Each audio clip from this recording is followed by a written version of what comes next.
Welcome back to Comment with me, Phil Rees, standing in for George Galloway. It's not just George losing his Scottish accent, believe me. Now, today we've been talking about Libya.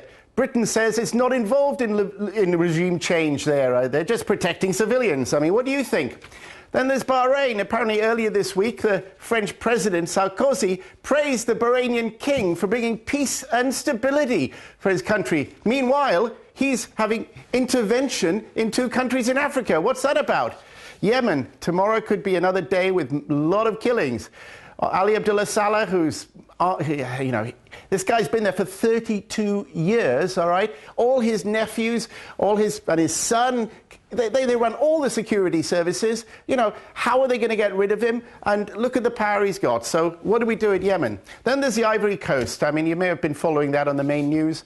This guy who lost an election, Laurent Gbagbo, he is holed up in the presidential palace there.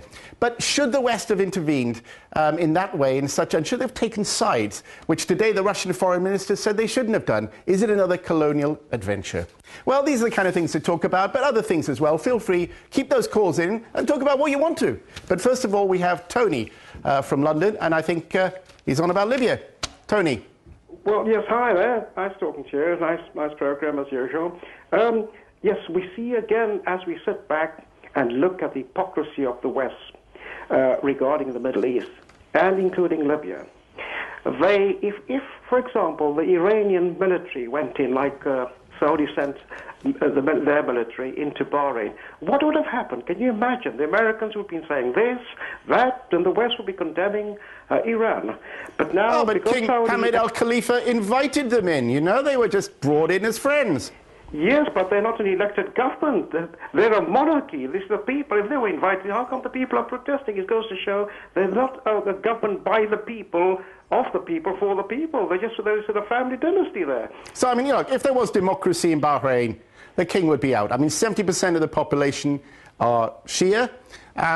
What do you think that the West, will they ever allow democracy? Because obviously if the Shias win, there will be a government that is leaning more towards Iran. That's inevitable, and this is behind a lot of the policies, the rivalry between Iran and the fact that Iran has the cahoots, but to challenge the West. I mean, what do you think about that?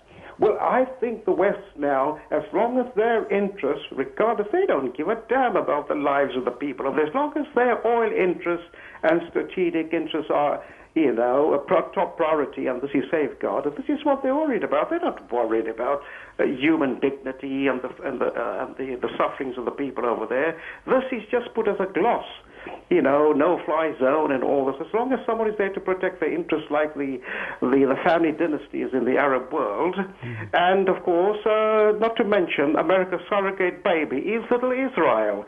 We know the hidden agenda in American policy is all there to protect Israel. But let me say to the Israelis, now let me be absolutely clear, I'm not Jewish, I'm talking about the Zionists, who have hijacked the good name of the Jews that we've come to love, respect, and admire over the years. Their good name, the Jews, have been hijacked by these bunch of haughty, arrogant, lawless listen, I mean, America, if you look at its policies in the Middle East, it was prepared to see Mubarak go. It was prepared to see bin Ali go from Tunisia.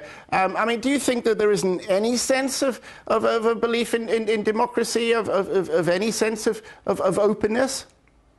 Yeah, it's a very bad line. Could you repeat your... Yeah, I'm just saying, is it complete hypocrisy from the Americans? Because, they've said they do believe in democracy. They say that they'd like to see democracy unfurl in the Middle East and have greater rights for people and greater openness. I mean, even in Saudi Arabia, they've said that. Do you believe these are just hollow words? Well, absolutely. The American talk of democracy when their interests are not involved. But when their interests are involved, then even if they're going to mix it up with hypocrisy, so be it. They're very good. And we know who's behind all this. Now we come to find out, I was speaking to an American the other day who was absolutely fed up with the Zionist influence in America. And they have this hidden agenda who the American people did not know about until now, that they're becoming exposed more and more. as the days go by, that America's policy is there to protect Israel. Well, now the Americans have just had enough of this yet. Well, you know, this is a very interesting thing, and thank you for that call. It's very interesting that, in fact, basically, Israel has kept rather quiet about most things, and it's sometimes praised democracy in the Middle East, which is rather strange to some extent when they had a very good situation when dictatorships ruled the neighboring countries. That's another thing you might want to talk about. But we have another call from Denmark. Abu Bakr, you there? Good evening to you, sir. Yeah, hello, I'm there, Phil, yeah. Yeah, Phil, what I want to comment is about Libya, because I thought we learned a lesson in Iraq, because we can see another Iraq is in the making in Libya. If this was done by the Libyans themselves, then we can understand that they themselves changed their government. But it was too quick for the West to intervene in Libya, and this shows that there is an interest in there. So, but if you ask the Iraqis today, they will say life was better under Saddam Hussein. And I believe that the Libyans, they themselves, should learn. Well, I mean, surely some are saying that. They're saying that only because of the terrible civil war that resulted from the American occupation. See how many people died from the time the war started, you know, to now. And we don't want to see the same thing happen also in Libya. And it's going to be worse. We thought that they are tired of war now, but you can see another war is in the building, and we don't know how long this war will take. They can win the war, but they can never win the peace, you know. So you find out that it's another Iraq again in the Middle East. No, sure. I mean, the end game isn't really in sight. I mean, thanks for that, Abu Bakr. And I think it does raise, you know, an important question. I mean, is there anywhere in the world that you can justify intervention? I mean, people talked about Rwanda, I think in 1994, when 800,000 people died and felt the West stood by. And I think that, you know, is a debate. I don't think one can always say there shouldn't be intervention. Perhaps if the United Nations reflected the global community rather than the Security Council, maybe people would be more trustful of its role when it does interfere. But anyway, call coming up from Aberdeen. Zakira, excuse me pronouncing, is that right? Good evening to you, Zakira. Yeah, good evening to you, sir. Thank you so much for calling me. And I would like to say regarding the whole mismanagement of the world, and this is went down, is going to the Security Council, the way the resolution are passed and the way is executed. In this respect, the Security Council should be in the form from the three stages. One, the General Security Council, and then technical, and then the decision making, which should be of international judges.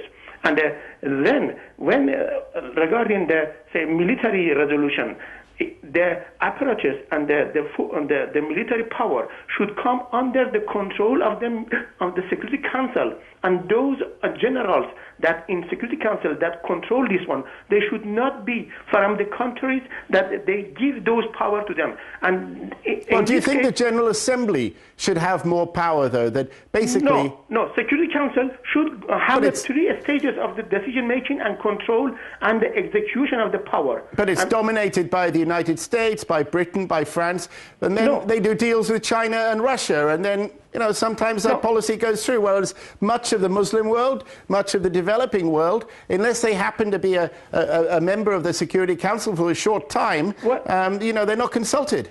Well, this is what it is. This is the age of the people, of the nations. The nation should rise against the barbarism in the Security Council and the colonialism and the dictatorship. That weight of veto order, veto right. It is a colonialism. It is a barbarism. It is a dictatorship. There is no democracy in the Security Council. How these barbarians they will abuse every law to destroy the entire world, especially the Muslim world. Yeah, well, listen, I mean, thank you for that. You've raised a lot of interesting points there, one of which, of course, is the fact that there's no Muslim nation, a permanent member of the Security Council, and very often people feel that the voices of the Muslim world are simply not heard. Because, I mean, do you feel, I mean, you know, what practical can be done, though? I mean, do you think that the people who are now in you know, the General Assembly who feel they don't have a voice, and, you know, we hear speeches every September when world leaders meet there. What would you like to see done to reform the United Nations?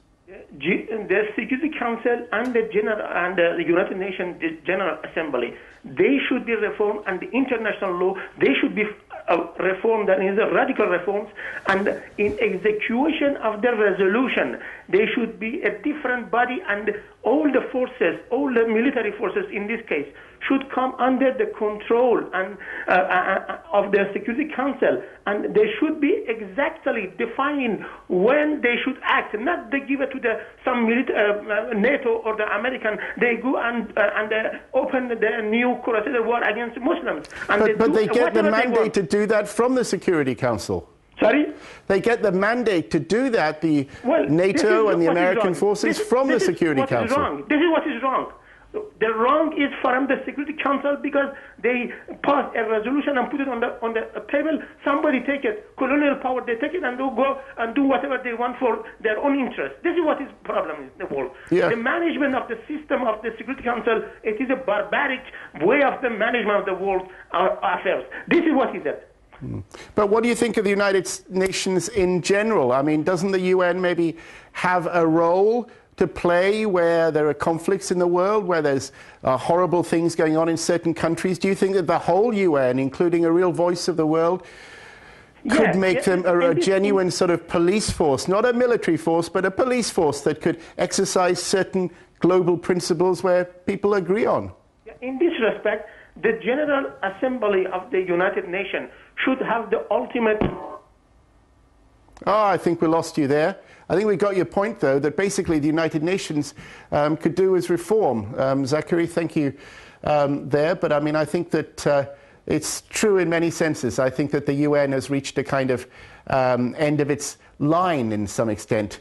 Because, you know, if you look, every year world leaders meet in New York and there are discussions and discussions on the floor, and really, they don't achieve anything. You've got the whole world there, and yet when it comes to anything that the United Nations done, it's in the Security Council, it's got the 5 permanent members, and then those do a lot of horseplay with the other countries that are temporarily on it, and you've got a rather corrupt backroom system, not something that reflects global opinion and genuinely universal values, which also would reflect much more the Muslim point of view.